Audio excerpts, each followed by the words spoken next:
coming along. I'm Tim Bolton, Head of Programmes here at Dartington. And on behalf of everyone at Human Ecology in Dartington, I'd like to welcome you to this, our sixth and last talk in Series 2 of our online Joy of Six Human Ecology Earth Talks. And thank you all so much for supporting the work of Human Ecology. We've been holding Earth Talks for a number of years, face-to-face in the Old Postern and the Great Hall at Dartington. It's a fundamental part of our learning community, and we look forward to doing so again, hopefully as soon as September. However, Human Ecology has a very long history of leadership, debate and research around our ecological and environmental catastrophe. And it feels important in this moment of global crisis that we reach out to our community and those in search for a new normal. As in previous talks, the audience appears to be joining us from across the globe. And in fact, it would be really interesting in the chat if you could possibly put where you're coming from. And also would be quite interested, in light of the topic of tonight's conversation, to perhaps mention your ethnic identity. Lyla June is in USA, I think Turtle Island. Pavel, who's in the background and supporting the event, is in Vermont. And I'm in the far southwest of the UK. So although most of us are in some form of lockdown, the world feels increasingly interconnected and all of us increasingly interdependent. This talk is the last in the series of 6. If you're new to the online Earth Talks, then all the previous talks are also available on the Human Ecology website, as is an archive of talks from the last few years. We plan to continue with a new series of Earth Talks starting in September, taking place alongside the return of face-to-face short courses at Dartington and Human Ecology. This series of talks have been formed around the overarching theme, seizing the opportunity for radical transformation. Over the last 4 months, we have truly stepped into uncharted territory, simultaneously tragic, terrifying, and exhilarating. Through COVID-19 and more recently, the murder of George Floyd and the international Black Lives Matter movement, we have witnessed both some of the best and the worst that mankind has to offer, and the inequalities and divisions in our society have never been in sharper focus. Indeed, many of the world's governments have responded with a speed and an agility to protect the economies and the well-being of their populations, which completely invalidates their previously lackluster, slow and cautious responses to our ever-present societal injustices and environmental degradation. This moment feels like everything is in flux and almost anything is possible. Almost anything. So, how do we resist squandering this opportunity and just return to normal or worse? First, a few words about the format of the evening. In a moment, I'll hand over to Lyla June Johnston to present her talk. We do want the session to be as accessible and interactive as possible, so please do use the chat button on the bottom of your screen to share thoughts with us and your fellow audience members. And we'd welcome questions throughout using the Q&A link, again at the bottom of the window. Lyla June might respond to some of the questions as we go along, and I'll have a chance to put other questions to her during and at the end of the conversation. In total, we anticipate this session to last about an hour. So let me start by introducing Lyla June Johnston. Lyla June is an Indigenous musician, scholar and community organizer of Diné, Navajo and Cheyenne and European lineages. Her dynamic, multi-genre presentation style has engaged audiences across the globe towards personal, collective and ecological healing. She blends studies in human ecology at Stanford, graduate work in Indigenous Pedagogy, and the traditional worldview she grew up with to inform her music, perspectives and solutions. She is currently pursuing her doctoral degree, focusing on Indigenous food systems revitalization. So it's with great pleasure that I hand over to Lyla June. There we go. Hi, everyone. I'm so grateful to be here with all of you. I have been looking forward to this day for a long time, and I'm just grateful to be in your presence with all of you at this time to discuss this topic the best that I can from an Indigenous woman's perspective, and I'm also half European for the most part, maybe more like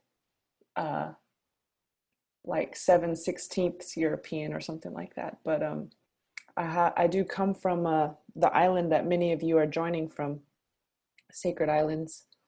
And actually, we looked at a family book on my father's side, his cousin, and one of our houses, I guess you call it, is actually in Devon. So that was pretty crazy to realize that I actually had a lineage to Devon, England, on my father's side. My mother is Pat McCabe. Perhaps many of you know her. She's of Diné Nation. And even that is an interesting category, which I'll get into here in a sec. But I'm just really grateful to be here with all of you as we discuss mindfulness, healing, and racism. This is an exciting talk for me. It's largely experimental. I've never spoken on this subject in this way before, so I'm really excited. But I wanted to start out by saying that one of the issues we're facing is racism, yes. And I like the way that Rupa Maria, she's a doctor, an MD in the San Francisco Bay Area, how she discussed this as more of a form of supremacism. That racism, yes, is a thing, but deeper within it is this supremacism. And she outlined different types of supremacism. There is male supremacism, there is human supremacism, and there is white supremacism. And her idea is that our real issue is that we put things as supreme to other things. And that is our mistake. That is the root of a lot of our issues. So we're going to get into that now, but first I'd like to introduce myself in my mother's language to just honor my ancestors. Which means greetings, my kin and my people. That means I am of the Black Charcoal Streak division of the Red Running into Water clan of the Diné Nation. That means that my father's mother is of the Southern Cheyenne clan. That means my mother's father is of the Salt clan of the Diné Nation. And that literally means that my father's father is of the clan that we fight with, aka white people, aka Europeans. So that's another interesting thing we could probably talk on for an hour of, like, how did Diné people create this clan that was suddenly not a regular clan, but it was like an other. And that has to do with the violence that we experienced was so brutal. We failed to see them as our relatives, which is understandable, but also I think ultimately not accurate. Taos, New Mexico, I grew up in Taos, New Mexico. Lyla June Yinishye. My name is Lyla June. So I like to do that and honor my 4 clans.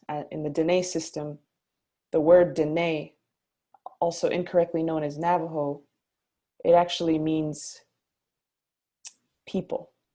Diné, people. And if you go a little deeper, you also notice that we even call the cold, like the coldness you feel in the winter when you step outside and you feel that cold hit you. We call that Diné, as Diné. So that is the cold people. We talk about all kinds of different types of people. And so we talk about the Diyin Diné, which means essentially the sacred guardians, the deities that take care of this earth. So if you kind of break that down a little more, Diné actually means being. And so in Diné culture, if you look at linguistically, you are Diné, everyone listening to this is Diné. You are people. And if you look at a lot of other native languages and autonyms, or the names people have for themselves, such as the Wintu or the Mapuche, if you look at their name for themselves, it means the people. Mapuche means people of the earth, but that Che is the people. And so it's interesting, a lot of these indigenous worldviews didn't break people up into races. We had clans, right? And that was to maintain genetic diversity, because I cannot marry anyone of my same clan. However, we did not say, oh, those are Apache and I am Navajo, or those are Choctaw and I am Navajo, or that is Cree and I am Navajo, or those are Seminole and I am Navajo, or they are British and I am Indian, or they are Black and I am white. We didn't do that. Everyone was under the umbrella of Diné, people. Within that umbrella, there were subcategories of clans, but we were all one people. Now, that could be interpreted as spiritual bypass, in the sense of saying, oh, racism doesn't exist, race doesn't exist, we're all one people, love, harmony, unity. However, it's not spiritual bypass, I don't think, because when you say Diné, we are all Diné, you are actually affirming the reality. The only reason we have racism and supremacism is because one of those groups, usually the Eurocentric groups, but even before that, the Roman groups, positioned themselves as supreme, or at least imagined themselves as supreme. And so that's actually where this Diné word starts to break down, is when the Eurocentrism that started to ransack the earth started to position themselves as supreme. So if you look at it from a Diné perspective, you know, that is where the problem starts. It doesn't start by me saying we're all Diné. It started when one group started to see themselves as not only separate from other groups, but superior to other groups. So supremacism, of course, is important and is related to the Earth Talks, because what we, and I'll speak from my European side, what we as Europeans have done by positioning ourselves as supreme to others is we have denigrated and devalued ways of knowing. For instance, Native people here on Turtle Island, we don't call it America, we call it Turtle Island. We have amazing systems of genetics. We have amazing agricultural systems, food systems, linguistic systems, clan systems, political governance, organizational systems, spiritual systems that took care of the earth here. So when we as Europeans position ourselves as superior and native systems of knowledge as inferior, those inferior ways of knowing, which took care of the whole earth, are liable to get destroyed. And they were.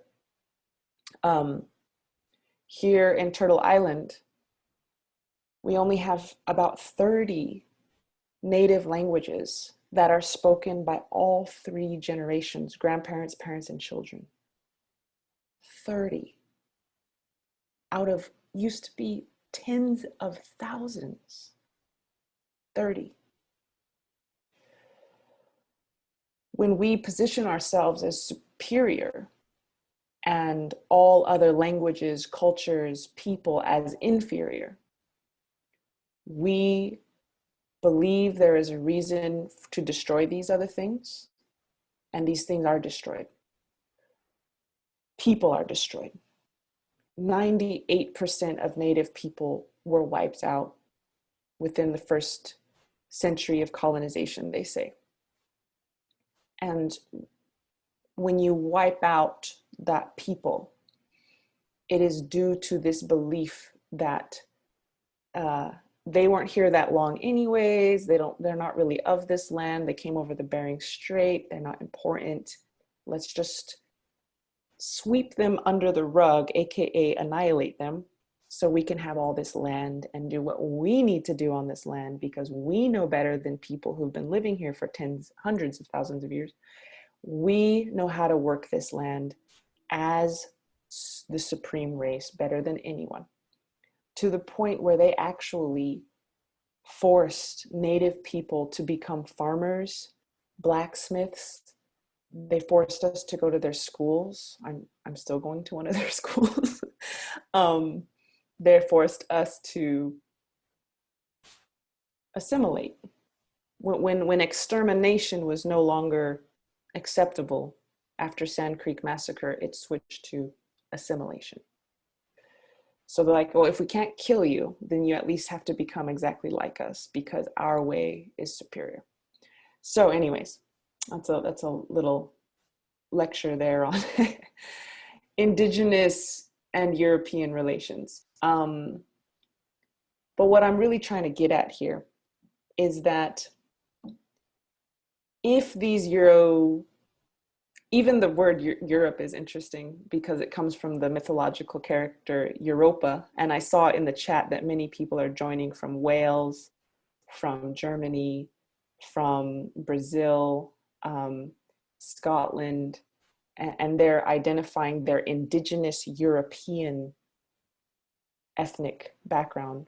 For instance, they said, I'm joining from Wales, or Cymru, the indigenous name for Wales, in Cymraeg, the Welsh language.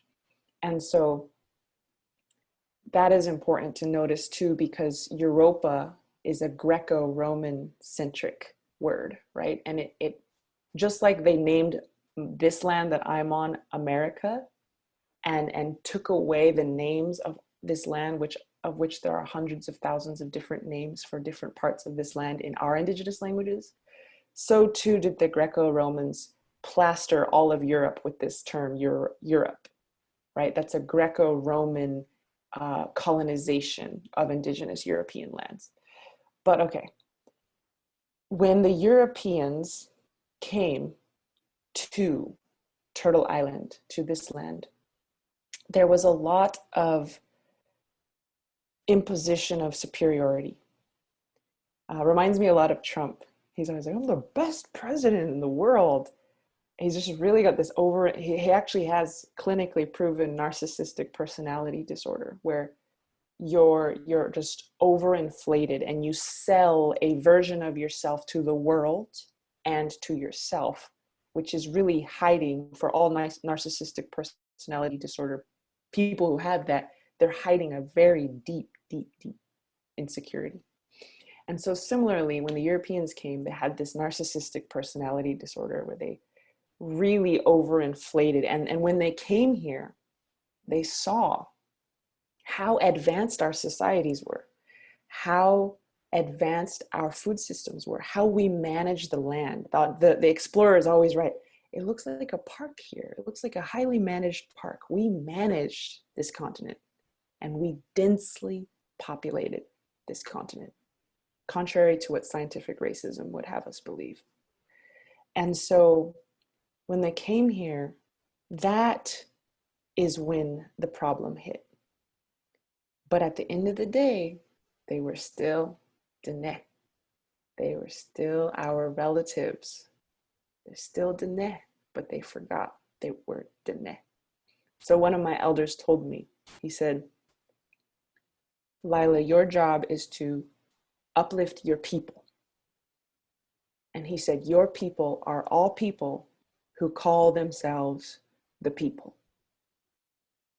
And to me, after thinking about those elders' words for many years, I think that means that my job is to uplift those human cultures that remember that we are Diné, that we are people, that we are one people, and that there is no supremacy of one over another, much less male supremacy. And I love what Dr. Rupa Marya said, human supremacy, this idea that humans are supreme over other animals, plants, other pieces of creation. That's a whole other topic, but that human supremacism is built in to the Enlightenment era Eurocentric worldview. And that is wreaking havoc on the planet. And so when we talk about recognizing, holding, investigating, and nurturing and healing supremacism, we are talking about healing the tissue of the earth, the whole earth. So it's related. Not surprisingly, it's all related. So I wanted to do a little meditation. This is the experimental part of the talk. I'm a wannabe meditation leader, guide. I've only done it once or twice, but I've been listening to Tara Brach lately. She's a meditation guide. And she has this thing called RAIN. RAIN stands for recognize, allow, investigate, nurture. And I wanted to try this out because a lot of us on this call, not all of us, but a lot of us are of European descent. And we carry in us, accidentally most times, racism. And we carry with us everywhere we go, privilege, et cetera, et cetera, et cetera. And so I would really love to practice some RAIN with this, to feel the discomfort and recognize it, allow it, investigate it, and nurture it, not push it away. But I think it's possible that only if we feel and move through the discomfort of being a carrier of this this malignant force called privilege, essentially, can we begin to not carry it, if that makes sense. Only until we feel it and look at it can we then release it. But there's an issue where a lot of European descent folks were resistant to it, right? Like, I don't want to look at my privilege. I don't want to, it's scary. What if I've hurt people? What if my whole country hurt people? What if my whole culture might have helped to bring this planet to the brink of collapse? That's hard. That's hard to look at. But instead of resisting that, allowing it to be, the guilt, the shame, which is not where I want us to end up, but to move past guilt and shame and move into self-love, awareness, and action. So, all right, let's give this a shot. So let's start this meditation, if you will, by finding a comfortable place to sit. And we're going to slow down our breathing. We're going to slow down our understanding of the world, and we're going to feel, and we're going to sense. So let's go ahead and just close our eyes if you want, and take a deep breath in and let it out. And a deep breath in and let it out. And a deep breath in and let it out. And a deep breath in and let it out. Now you can resume your breathing normally, and just think about the tension in your muscles, specifically around the eyes. Try to let the eyes relax, all the little micro muscles around the eyes, let them relax. The micro muscles around the cheeks, the nose, the jaw. Try to let them relax. Be aware of the muscles in your scalp. Are they tensed? Are they locked? If so, release them. be aware of the muscles in your neck, your shoulders, your upper back, your throat, and your collarbone. Try to relax that area.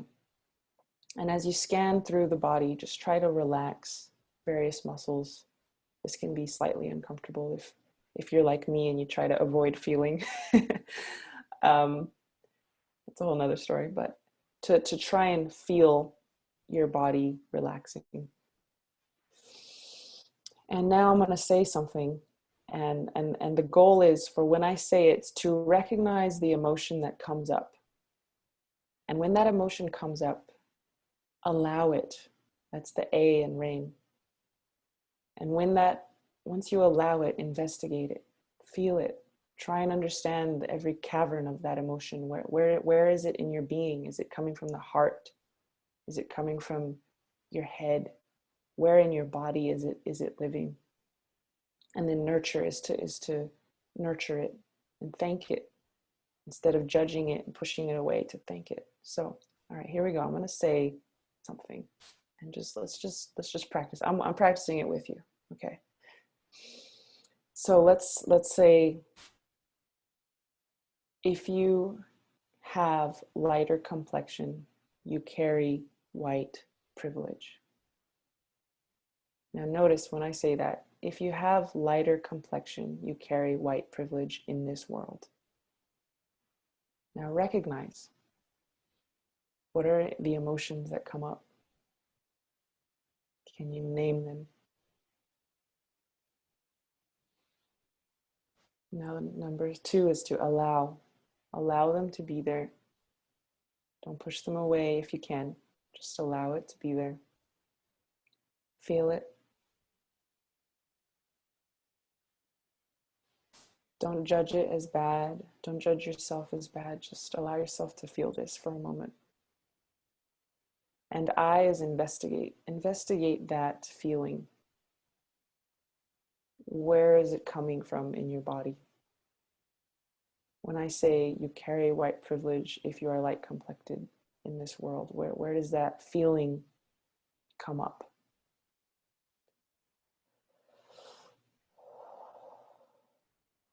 And now is the nurturing. For me, I felt fear. I felt fear that I wasn't good enough, that I wasn't good, period.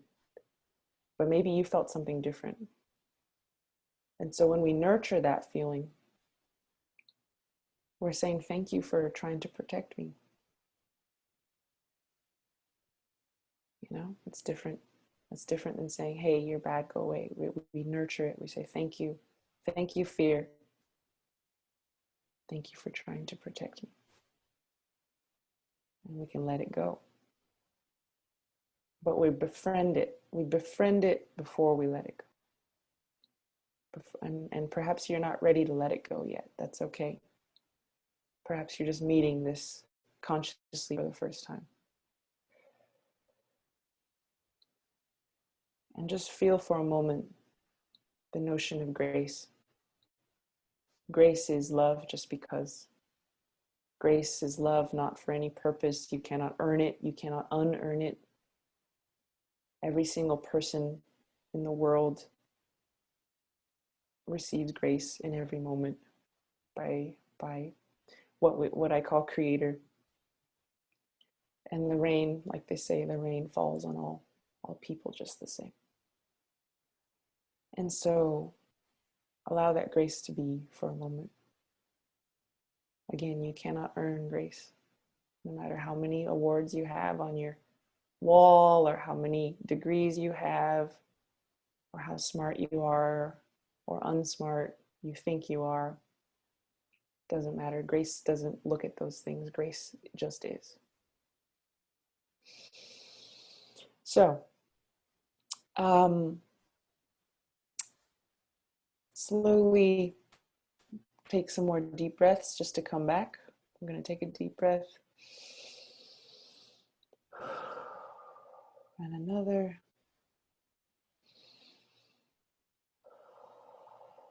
And another. And the last. So, I hope that you can share how that was, if you would like, or perhaps you just want to sit with it for a time. But the reason that I wanted to go through that exercise with you all is because I'm interested, honestly, I'm interested in why we resist looking at our role in the overall dysfunction of things. I think just like a narcissist, like a narcissistic personality disorder, as narcissists, the greatest fear is that you have that the person has messed up, that they messed up somewhere, or maybe their very being is a mistake. And that's why they've created all of these defense lines against any form of criticism. And these defense lines have prevented us from becoming better relatives to each other. If you look at Trump, for example, Trump, he's not just selling that strange version of himself to the world. He's actually selling it to himself too. He's terrified. I'm not sure what it is. Probably something in his childhood, but something he is absolutely terrified of. And that, for me as a Native woman and also a white woman, I'm both, right? I'm like about half and half. There is a fear in me that I that could be a cause for problem. But what I've been enjoying lately is looking at that privilege and seeing it and not turning it away and not blaming myself for it, right? Because we can't change who and what we are. We cannot change the color of our skin.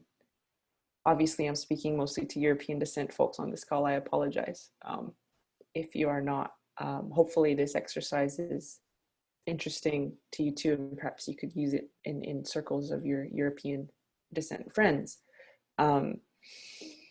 And yeah, so when we recognize, allow, investigate, and nurture, we can actually move through that shame and through that guilt and into a space of awareness, acceptance, and action. And so, for instance, now I'm no longer, or I should say, I'm less ashamed of my white privilege. I'm actually looking actively ways that I can leverage it. For instance, I want to go to Native communities where my brothers and sisters might not have access to things that I have as a Stanford graduate, as a half white woman, et cetera, et cetera, et cetera. And I like to go talk to them and say, how can I help your visions? How can I be of service to your visions? How can I be of service to what you want to see in the world? How can I leverage this tool I have, not to create what I want to create, but to help create what you want to create? And they have other access to things that I don't have access to. So together we form a powerful team. So that's the little meditation exercise I wanted to do. And I think that ultimately, I'll just close this section by saying this.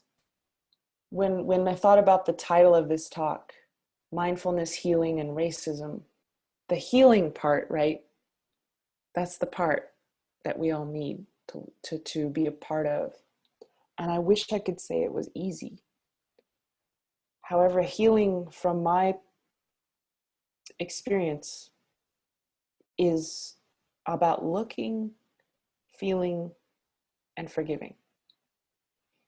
How can we heal racism if we don't look at it?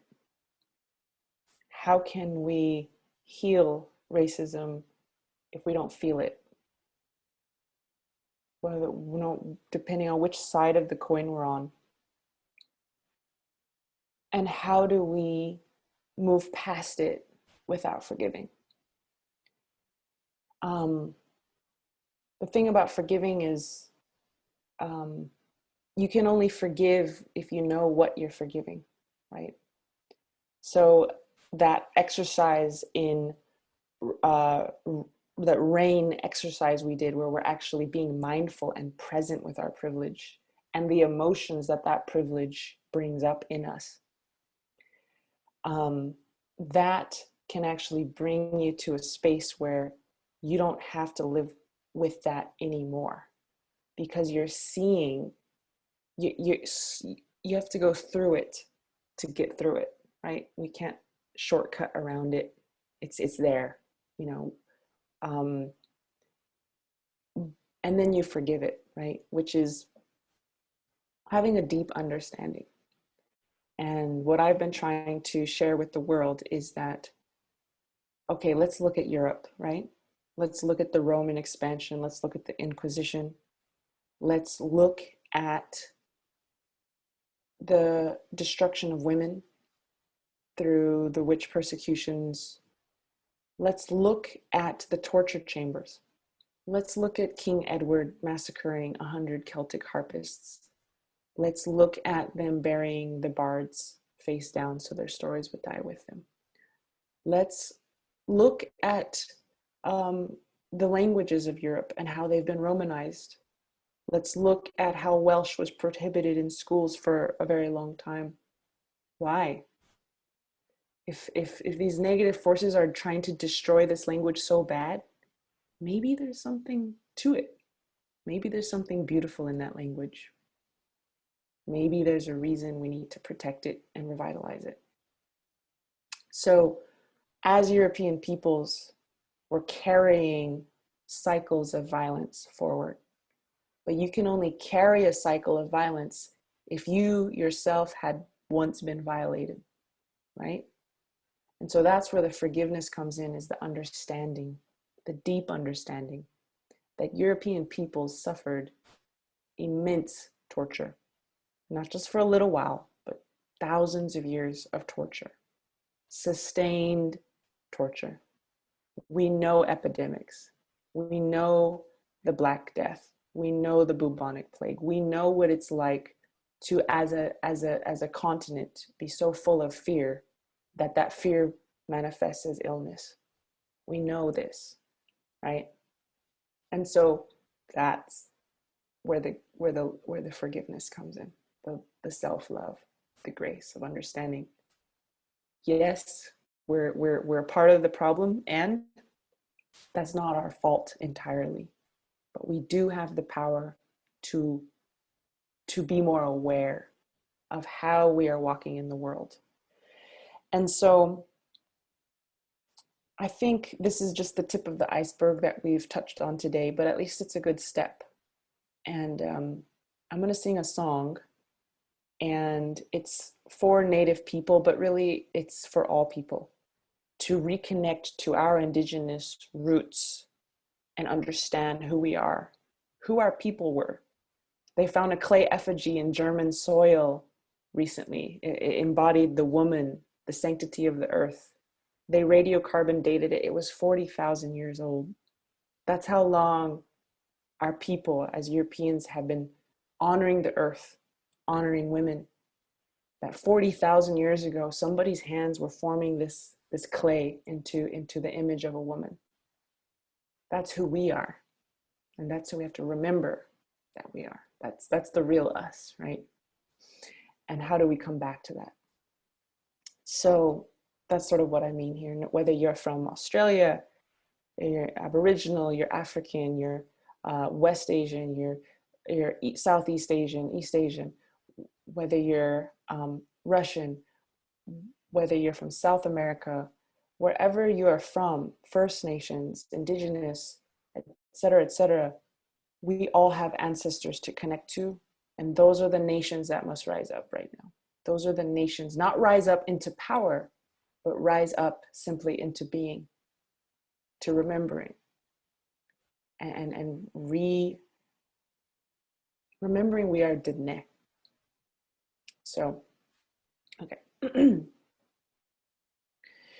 Indigenous people, shine your light, we are equal, yeah, yeah. I remember the days when our prayers were illegal. I remember the days when being Indian was lethal, yeah, yeah. Yeah, we had a rough past, but get ready for the sequel.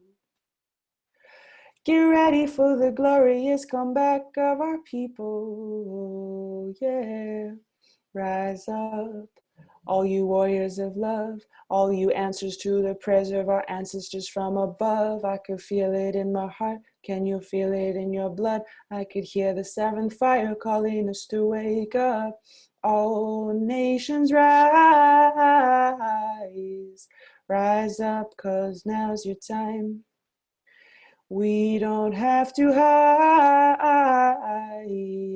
anymore, 'cause now's our time. With forgiveness as my bow and my prayers as my arrows, pull it back and let go. I watch them fly like sparrows. Have hope, have hope. With compassion as my shield and faith down to my marrow, I will walk the pollen path even when it gets narrow. Yeah, yeah. Resurrect, yes, you can bet that we seen the single mama raising children on the res. We seen domestic violence tear apart what we have left. We seen the alcohol take it all and leave us dead. We seen the children take their lives when they can't take the dread anymore. No, we can't take the dread anymore. Or no, I won't take the dread anymore, 'cause I can't take the dread anymore. Yes, it's a war, but we seen it all before, and now we know we can change it, 'cause that's why we were born. We know we are the ones that we have been waiting for. Yes, we are the ones that grandma has been praying for. So rise up, all you warriors of love, all you answers to the prayers of our ancestors from above. I could feel it in my heart. Can you feel it in your blood? I could hear the seventh fire calling us to wake up. Pueblo hermoso, levántanse, es nuestro tiempo. No tienes que esconderte más, porque ahorita es nuestro tiempo. Mujer indígena, tú eres tan sagrada y traigas medicina de tu suelo todavía. A pesar del abuso de tu cuerpo y tu tierra, respetamos tus ancestros y la suya cultura, hombre indígena. Tú eres honorable y yo veo la fuerza que todavía sobrevive a pesar del abuso de tu raza venerable. Yo respeto tus ritos, tus danzas, tus padres, guerreros del amor y guerreros de la paz. Sí, no vamos a escondernos más. We are warriors of love. We are warriors of peace. And we will not hide ourselves anymore. All nations rise, rise up, 'cause now's your time. We don't have to hide anymore, 'cause now's our time. Yay.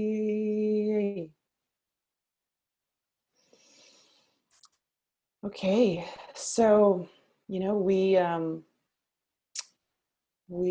been through quite a bit this little hour, and I would like to open up for questions now.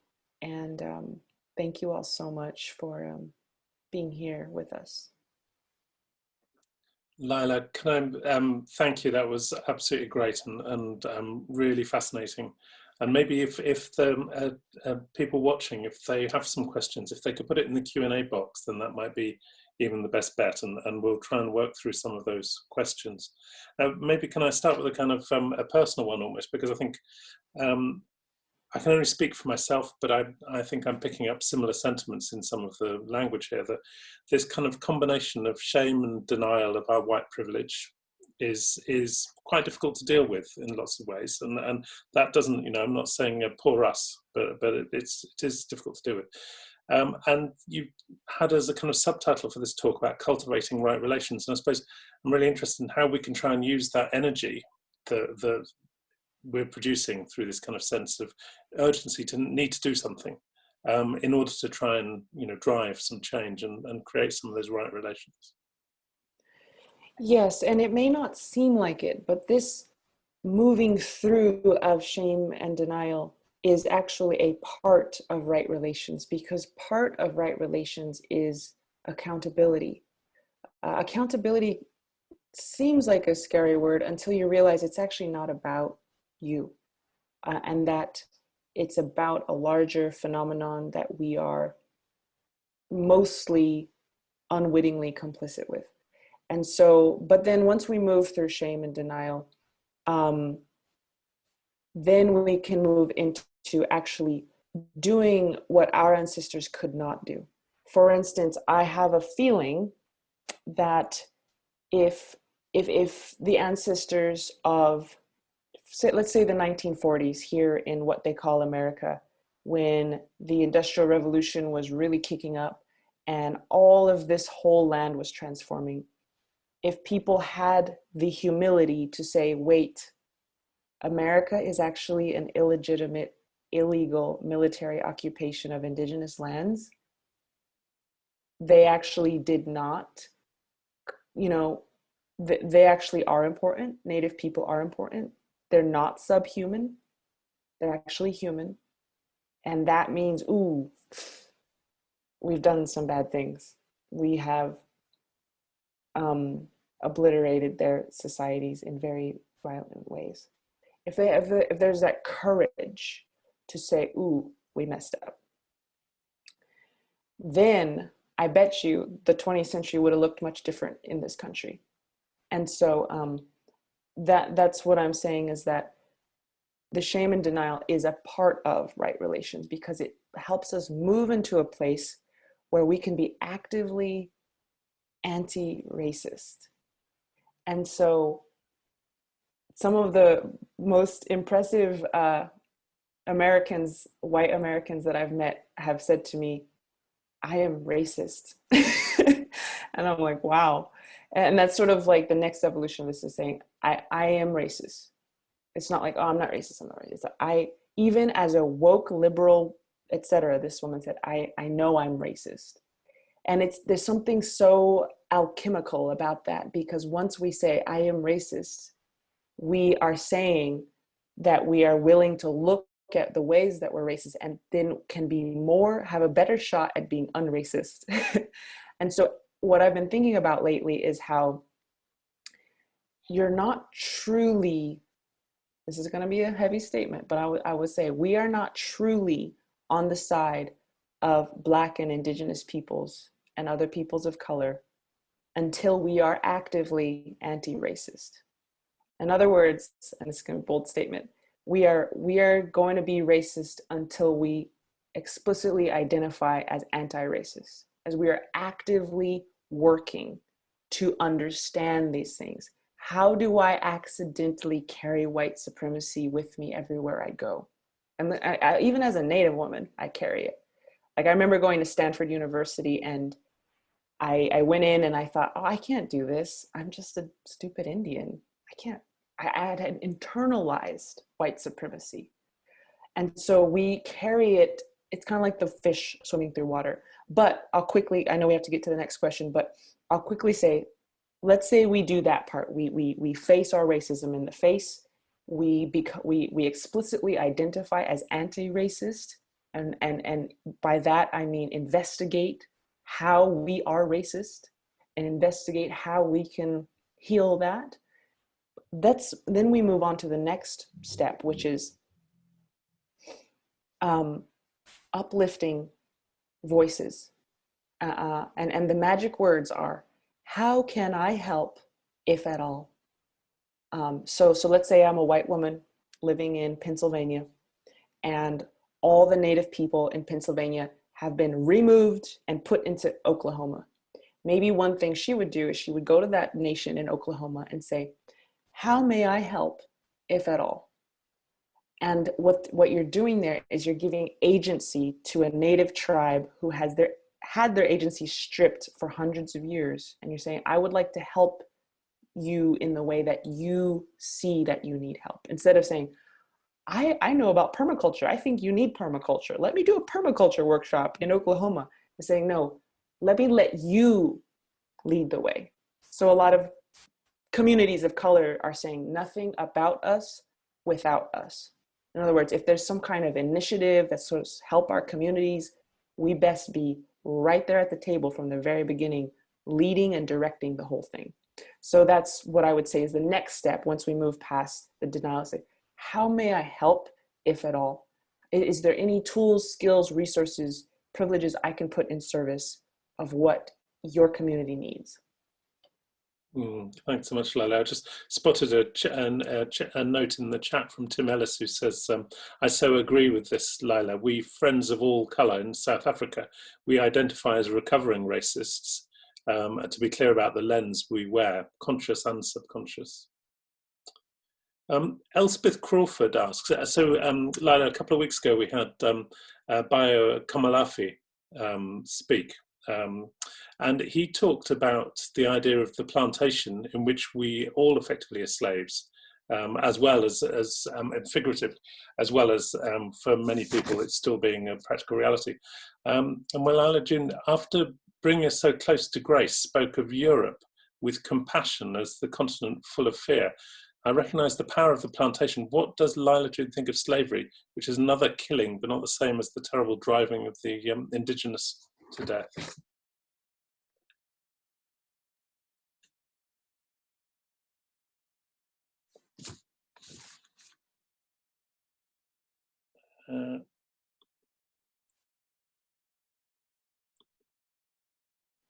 Sorry about that. Yeah, I sorry, I don't muted. know quite what happened there. It's okay. I muted myself and then I was like, oh shoot, they have to unmute me. Well, what is there? Okay, slavery is horrible. The fact that this happened to our brothers and sisters is insane. It's insane.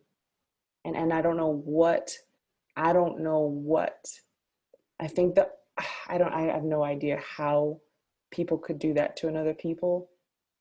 I want to say it was mostly some kind of very, very evil exploitation of others for selfish gain.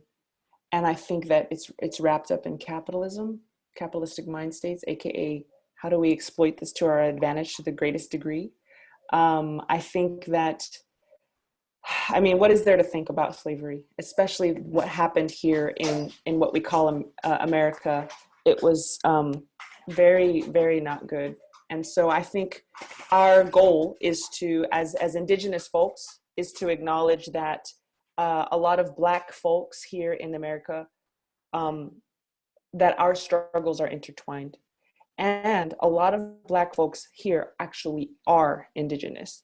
So a lot of the Black folks who came here to Turtle Island intermarried with our communities and are some of the last descendants of entire nations have Black skin because they intermarried with some of the last survivors of certain villages. So they are the reason that some of our progeny could even go forward at all.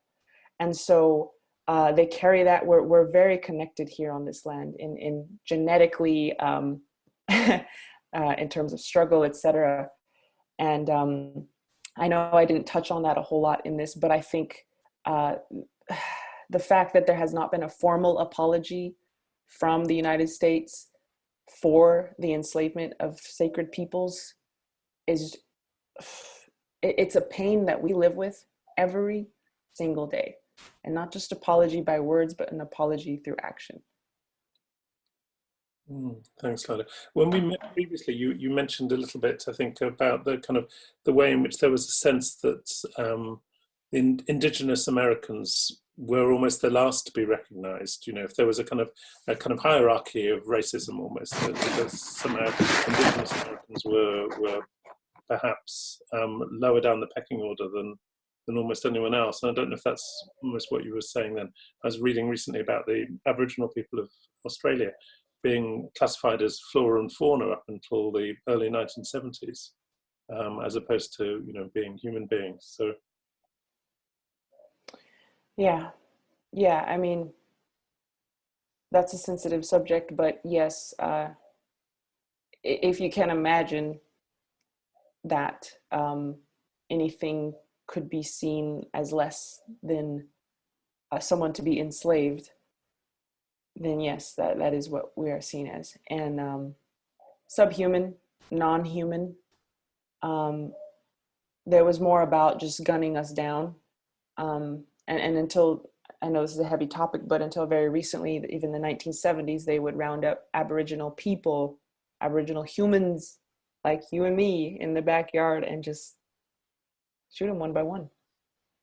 And so, yeah, I mean, I don't want to play oppression Olympics, but generally speaking, yeah, we're and as my elder said, nobody is lower than an Indian. Yeah, thanks, Lyla. Leslie Booker says, you talked of the wounds that go back for thousands of years. Maybe we unpick thousands of years of Irish slaves, of African slaves, of South American indigenous slaves, of whoever wasn't Roman and was captured into slavery, whoever could be conquered and used to further the conqueror's ambition. And it ties in a little with one of the first questions we had, which was really interested in your suggestion of the kind of the issue almost starting with a kind of Roman occupation, the Roman leadership. Expansion, yeah. I'm sorry, what is the question? So I suppose, yeah, well, I suppose that if we go back to your sense of the Roman being oppressors of Europe fundamentally to start off with, and then in some ways the ideology presumably then spreading to the Europeans and being one of the ways in which they then set about oppressing other parts of the world. Yeah, I think as someone just said, who brutalized and oppressed the Romans? You know, it's incredible. Another thing I should mention is Diné people, we have a concept of coyote, and coyote, other tribes call it iktome, or like the spider, but we have a concept that there is this trickster spirit who was here from the beginning, and this spirit generally is a chaotic being, and it cannot hurt God or creation or creator, but what it can do the next best thing, which is hurt creator's creation. And so we've been living with this spirit for as long as we know, and this spirit has actively destroyed and harmed many people. So that's one thing I often think about, is when I think of the American government coming in to destroy my people. They put over 8,000 of us in a concentration camp for 4 years here in New Mexico, which Hitler, they say, later studied this camp for his own.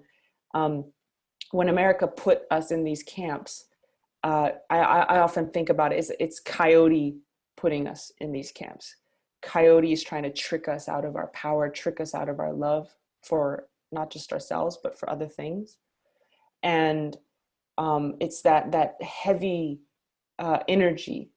And so to me, I think of like, who brutalized the Romans? And it all comes back to coyote in a sense. And this is not to me, it's not a pretty, or not a fairy tale or a story. Like it's a real force that was given all knowledge of child psychology, knowledge of climatology, knowledge of genetics, knowledge of oceanography, knowledge of all how this world works.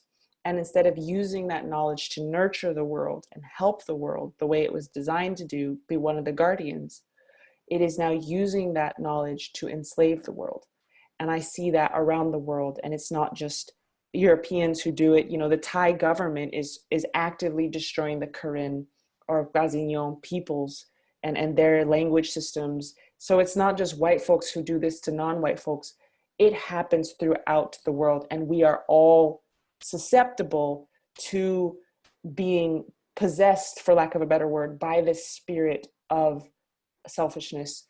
And our cultures and our tribes here in the US, as it were, we had specific coyote stories, and we had specific sociological tools to help us keep this spirit out of us and out of each other and out of our communities.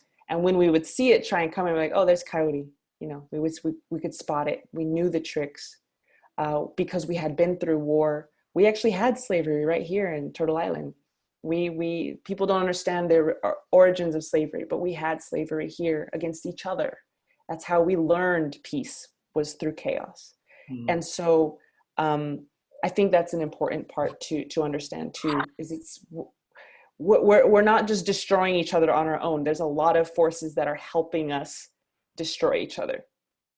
Yeah, that's great. Thank you so much, Lyla June. There are so many questions and comments there. It would be great to keep going forever, but I think we probably have to draw it to a conclusion there. Thank you so much for your talk and for your song and for responding to all of our questions. It's been a really interesting, exciting talk. So yes, thank you so much, Tim, and to the whole Schumacher College and everyone in Dartington, everyone in Devon, Totnes. It's good to see your little comments here, and I'm honored to be with all of you, and I hope you just have a wonderful rest of your day. Thank you. Yeah, great, thank you. And I really apologize to anybody who I didn't manage to read your comments or your questions. There are lots of them there, and hopefully you can read them inside the comments. So I'd just like to thank you all again for joining us tonight and supporting the work of Schumacher College. We're going to take a short break in the talks for the next 3 or 4 weeks, but we'll return in early September with a range of online only or simultaneously face-to-face and online talks, including a talk with Satish Kumar in the Great Hall in late September. And we're just trying to formulate all of those. So please watch this space and you'll see the things that are coming up. So I hope that Lyla June's talk has whetted your appetite, in which case I'd point you towards her website, as well as numerous talks and performances that you can find online. We also have a number of short courses and postgraduate programs at Schumacher College, which deal with some very similar themes. And so I'd strongly suggest you have a look at our website and subscribe to our mailing list to follow us on Twitter, or for information on the courses, as well as dates, times, and speakers for the future Earth Talks and events. This has been our 12th online Earth Talk, and we'd really love to have your feedback on how we can continue to improve. And also we'd love to hear about the issues, topics and speakers you'd like to see in the future. And I know we have quite a list growing that people have suggested that we're really keen to see if we can bring to talks in the future. So thank you for those. So can I thank you all again for your very active participation, and thank once again Lyla June Johnston for a great talk. Thank you all. Thank you all. Thank you, Lyla. And good night.